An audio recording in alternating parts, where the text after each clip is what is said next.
Yeah, what up guys? Pag-usapan po natin itong paglabas po ng anak ni Marcoleta. Siya po ay nagbigay po ng mga pahayag niya patungkol po dito sa impeachment case ni Sara Duterte. Pero bago pa man din tayo magsimula talaga panoorin yung mga videos ng kanilang mga paghaharap dito po ngayong August 11, Monday. Pagdidiscuss nila ng impeachment ni House Minority Leader Rep. Marcelino Libanan, ito pong si Henry Marcoleta na anak ni Marcoleta ay nagpapakita po na kanyang mga pahayag na tila po siya ay talagang isa rin pong sumusuporta sa pag-archive o hindi pag-usad nitong impeachment trial case. Kung bago pa lang po itong anak ni Marcoleta o whether matagal na siya o hindi, itong exposure po na ito niya sa maraming tao dahil ito pong usapin dito ay mainit po talaga.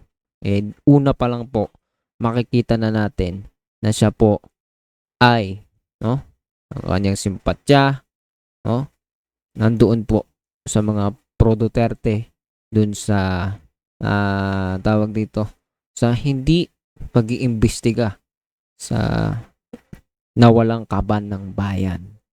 Sa history natin, ito ang pinakamatagal na impeachment case trial na hindi man lang umabot pa sa mga ebidensya kasi meron daw pong ebidensya talaga yung kaso dito ay Sara Duterte. Subalit isa po itong anak ni Marcoleta. Bukod po kay Marcoleta at sa napakaraming senador na pro-Duterte, pro-China, ang nagpapabagal sa pag-usad, nagpapatigil at gusto nang isawalang kabuluhan itong impeachment na to. Napakagrabe po nito. So, napasadahan na po natin, di pa tayo nag-uumpisa. Pero gayon pa man, uumpisa na natin without further ado. But do not forget to hit the subscribe button first para updated ka sa mga videos natin parating. Tara, let's go!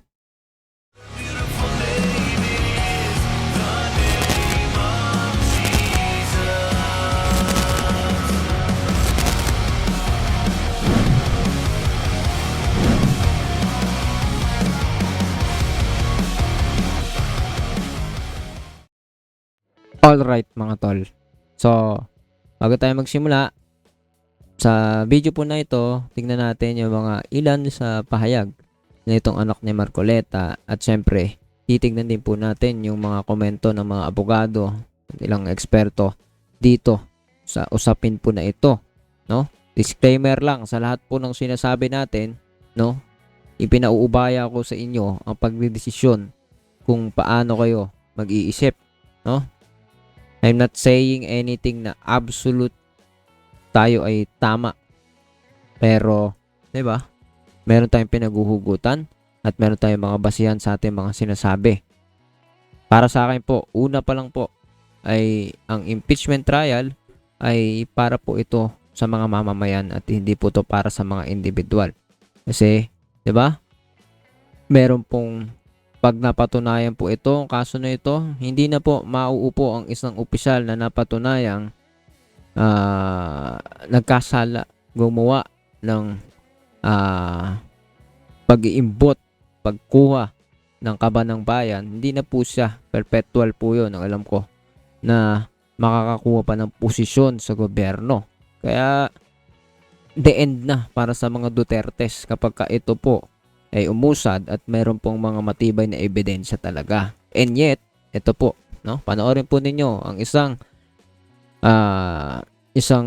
Marcoleta na naman po sa politika. Panoorin ninyo ang kanyang komento at kayo na po ang bahalang humusga. Sinabi po ng ating mahal na Pangulo na ang impeachment ay hindi importante. Sabi niya, this does not make any difference to any single Filipino life. So why waste time on it? And despite the admonition of the President, the House, through one-third one-third vote, transmitted the articles of impeachment to the Senate. Why didn't we heed the call of the President? Why did the HOR defy the President's pronouncement? Gusto ko lang pong malaman kung bakit ganon. Parang hindi natin sinusunod ang mga pahayag ng ating Pangulo. Before the Honorable Mark, please proceed. Opo. At nung July 25, the Supreme Court, sabi nga nila, inilang dineklara ng articles of impeachment ay unconstitutional at void ab initio. At pagkatapos nun ay nakarinig tayo ng mga pahayag mula sa House members na tila baga tinatakot ang ating mga maestrado na pwede kayong ma-impeach din tulad ng Vice President. And despite the motion for reconsideration submitted, the Supreme Court, through a press briefer, reiterated that the decision is immediately executory, notwithstanding the MR. And the Senate accordingly adhered to the decision by archiving the articles of impeachment. So ang tanong ko lang po why the continued defiance on the part of the HOR? Parang tayo po ay tila nagmamatigas. Samantalang ang Korte Suprema at ang ating co-equal body ng Senado ay tumalima na sa sinabi ng ating Korte Suprema. Alam naman po natin that the Supreme Court is the final arbiter on all disputes and controversies pertaining to constitutional issues. And the decisions released by the Supreme Court form part of our legal framework, form part of our legal system sa ating bansa. Dapat po nating galangin ang ating co-equal branch. Alright, siguro hanggang dito lang po muna tayo. Pasok po tayo. At ang kanyang sinasabi ay pananakot, tila pananakot na pwede kayong ma-impeach. No? Hindi po yata nauunawaan ni Sir Dasan Marcoleta, no? na ang sinasabi po dito, impeachable naman po talaga itong mga ito kahit sa Supreme Justice, 'di ba? So, anong pananakot meron doon? At may grounds ang impeachment. Hindi naman basta yan. Yan, pinoproseso po yan. Meron po yung mga ebidensya malalalim na grounds, matibay na batayan bago po yan musad. 'Di ba? Anong sinasabi nito ni Sir Marcoleta? No? The third ba? Marcoleta the third. So, pang-ilan ba siya? So, anyway, ang pinag-uusapan po natin, hindi naman masama yun kung impeachable talaga yung mga tao sa kanilang mga posisyon, lalo na kung corrupt sila. Anong gusto ninyo? Ang pakikinggan na lang ay porke sila ang nasa Supreme Court ay sila na. Hindi sila impeachable, sila ang jojosen nyo. No?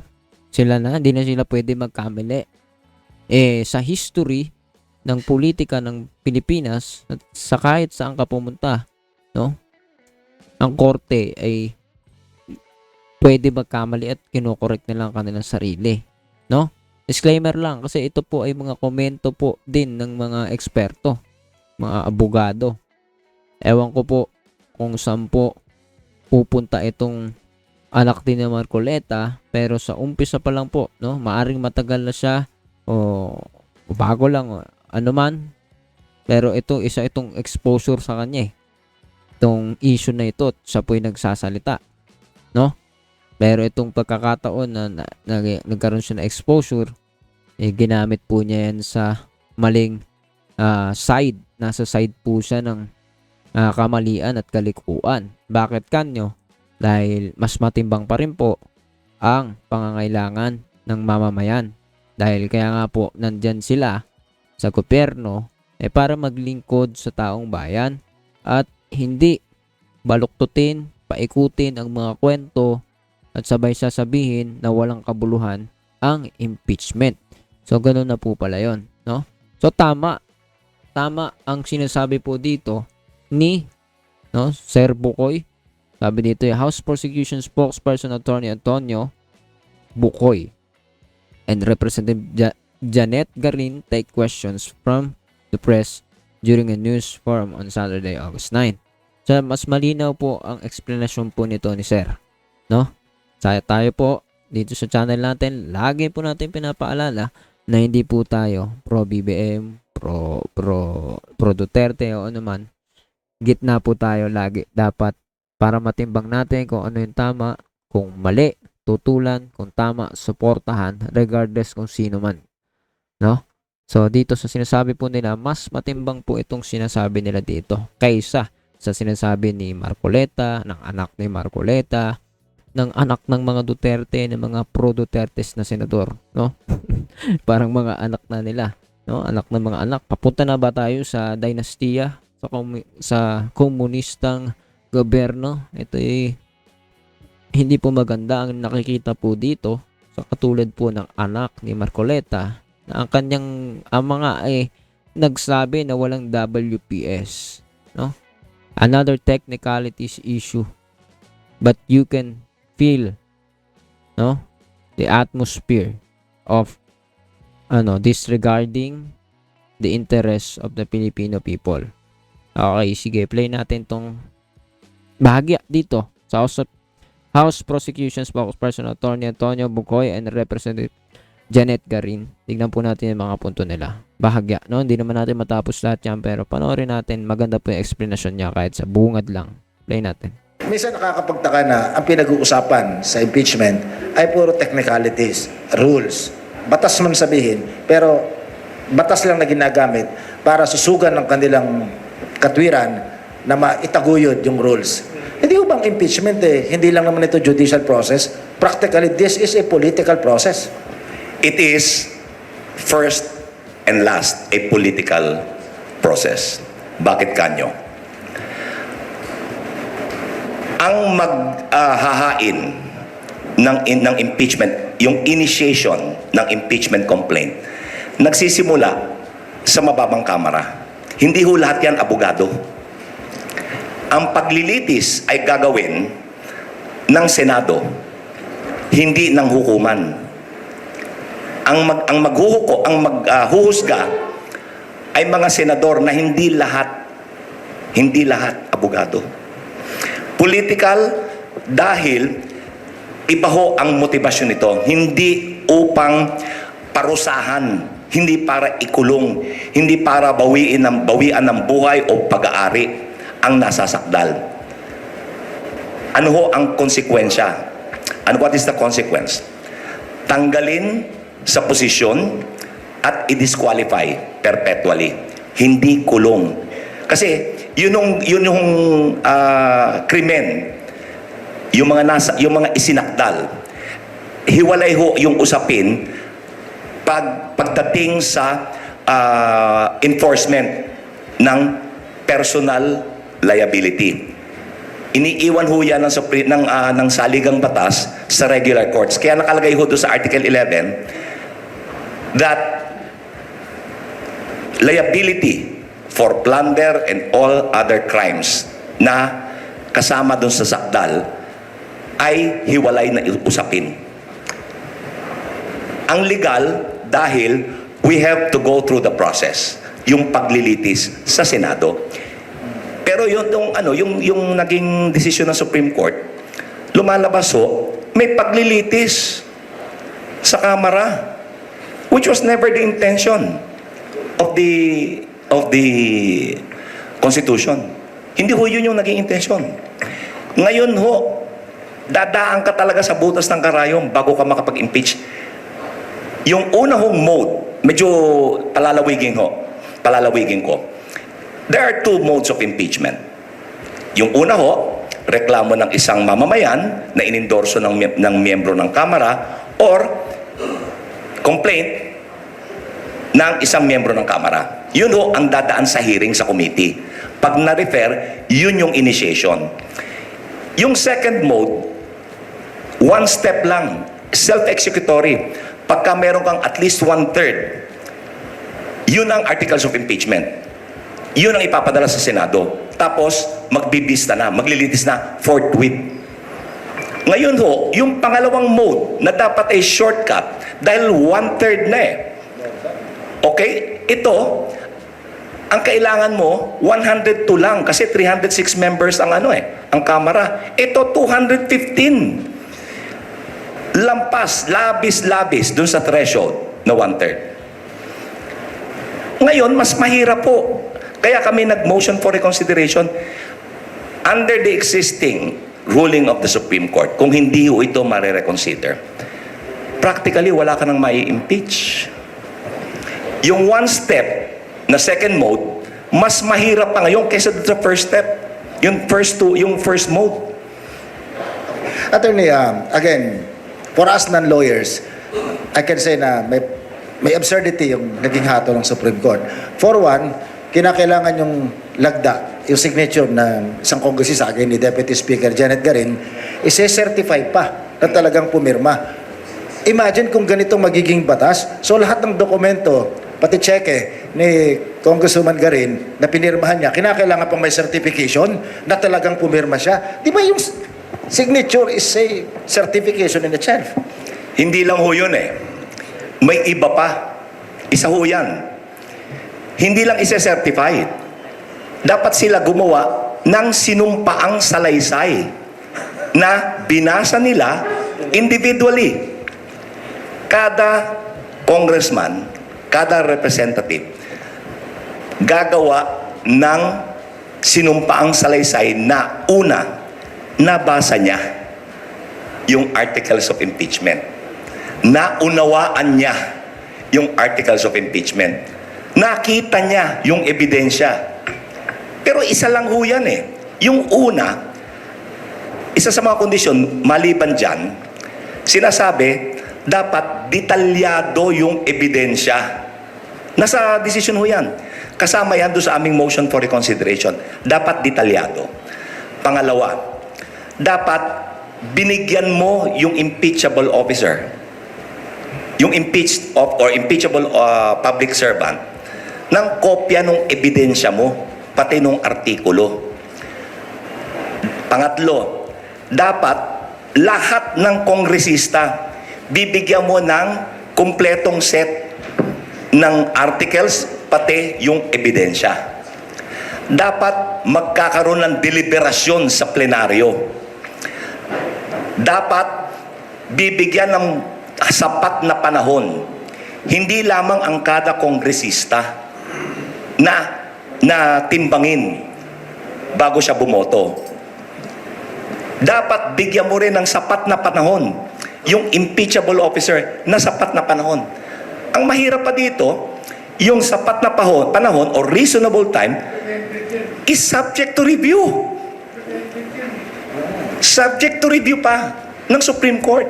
Sinabi sa desisyon yun And more importantly, dapat may debate pa sa plenaryo. Ibig sabihin, lahat ng kongresista magpaparticipate, magdidebate, and yung pagdinig, dapat nandun yung impeachable officer. Wala ho lahat yan sa konstitusyon. Paano kung di pumunta yung impeachable officer? Di-default siya.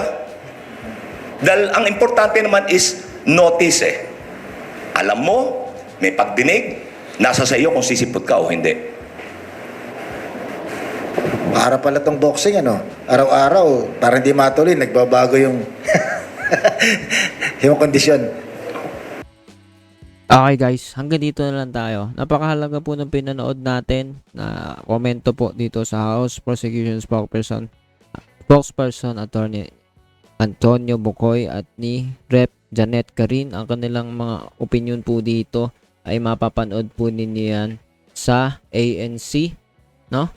Bukoy laments more complicated new SC rules on initiating impeachment. Halos imposible na po mangyari ang impeachment trial, no? Disclaimer lang, no? Yun yung naririnig natin o pagkaunawa natin diyan sa pinanood natin. Ikaw, anong masasabi mo dito, no? Sa napakalala na utak po na meron po dito sa pagbabasura. Hindi naman definitely technically hindi pagbabasura, archiving lang daw. Itinabi muna, 'di ba? At ang mga requirements ay sinabi naman po ni Sir, yan po, grabe ang lalakaran. Nako, paano po mapapanagot na ngayon ang mga gumalaw sa kaban ng bayan. Grabe, no?